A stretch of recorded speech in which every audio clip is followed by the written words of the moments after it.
pleine chaleur, pleine canicule, tous nos végétaux souffrent, ça c'est clair. Ça va faire une bonne sélection dans nos plantes. Il est important de comprendre que seules les plantes qui résisteront auront voix au chapitre dans les années prochaines dans vos jardins. Parce que malheureusement, beaucoup de plantes ont besoin d'un apport régulier en eau. Mais je ne veux pas vous alerter sur l'arrosage de vos plantes, il y a plein de vidéos là-dessus. Par contre, je veux vous alerter sur l'alimentation en eau des butineurs, donc des auxiliaires, des petits mammifères comme les musaraignes qui vont nous aider. Et puis, et regardez, vous pouvez zoomer, ça marche d'emblée. Voilà. Ça, alors, c'est une guêpe poliste. Vous la voyez là? Ah, c'est un petit peu dur. Il faut zoomer parce qu'elle est en train de boire. Là, voilà. Vous voyez, elle est venue boire. Juste pour la vidéo de canotier. En voilà une deuxième. Alors attention, c'est pas des guêpes méchantes, hein, elles font pas des grosses colonies.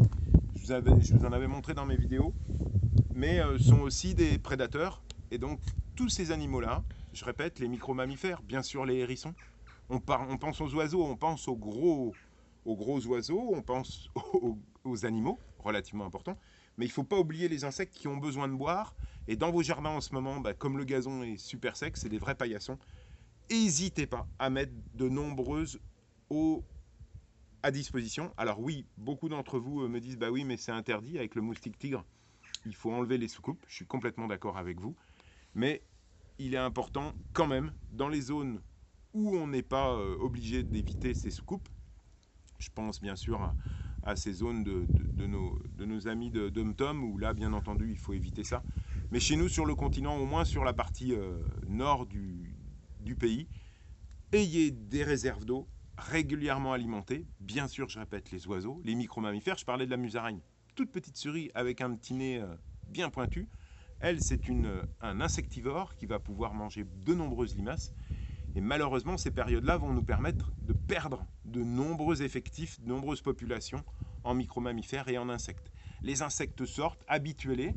On a mis beaucoup de plantes, et ma chaîne est axée là-dessus, sur favoriser les végétaux qui sont importants pour les auxiliaires et entre autres pour les pollinisateurs.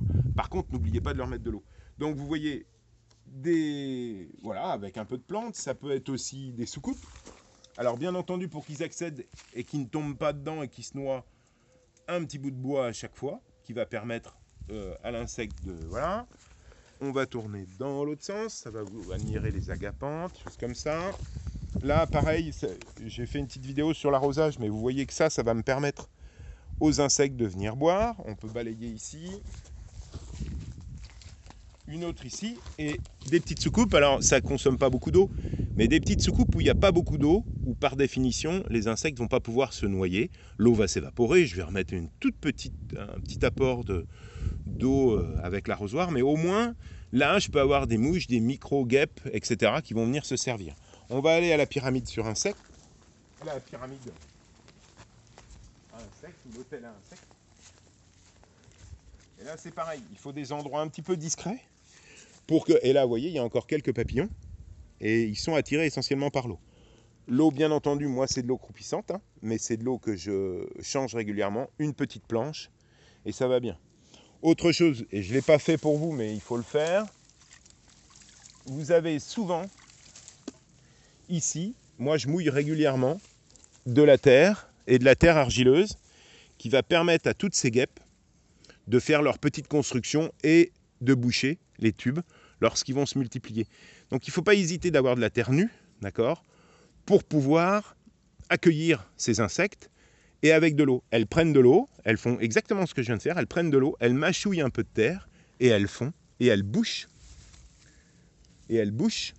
les petits tubes que j'avais mis, donc c'est des branches de sureau par exemple, pour pouvoir protéger leurs larves. Et vous avez tout de suite, regardez comme c'est top, la fameuse guêpe poliste là. Regardez, elle a entendu du bruit et elle sort de sa réserve. Je vais vous la montrer. J'ai déjà montré, mais je trouve que c'est top. Regardez, elles sont là. C'est pas une catastrophe. C'est pas une grosse ruche. Elles vont pas nous piquer. J'ai quoi? 1, 2, 3, 4, 5, 6 micro-guêpes. Et vous voyez, là, j'ai aucun risque. C'est pas un danger pour l'homme. C'est un auxiliaire pour mon jardin. Et toutes ces guêpes sont là, bien à l'abri dans mon pot de terre cuite. Et regardez, elles sont en train de bien avoir leurs larves en train de vérifier. Elles ne sont pas méchantes. Hein. Alors bien sûr, si je la prends dans les doigts, elle va me piquer. mais c'est pas la guêpe commune, hein. C'est une guêpe poliste. Allez les petites chourmées là, ok. Tiens, tac, voilà, faut pas trop les chatouiller. Hein. Voilà, mais ça c'est intéressant. Allez, on y va encore. Une autre grande soucoupe avec de l'eau, pareil. Mais là, c'est plutôt pour les oiseaux, par exemple. Et on a une dernière, ici, beaucoup plus profonde, beaucoup plus discrète, et plutôt pour les batraciens, où là, je réalimente assez profonde.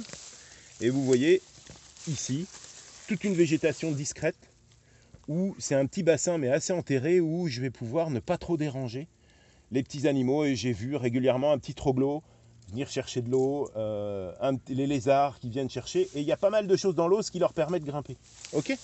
Alors, juste pour vous dire, pleine période de canicule, ça nous permet bien sûr de penser à tous ces animaux dans le jardin. Et là, je crois que l'exemple de la guêpe poliste, elle est exceptionnelle, parce que vous avez compris l'intérêt de mettre un peu d'eau.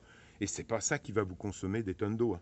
C'est un reliquat de lavage de salade, par exemple. Vous récupérez et hop, vous mettez à disposition des petits animaux et vous contrôlez ça régulièrement. Allez, pensez à nos petites bêtes qui vont nous aider dans le jardin.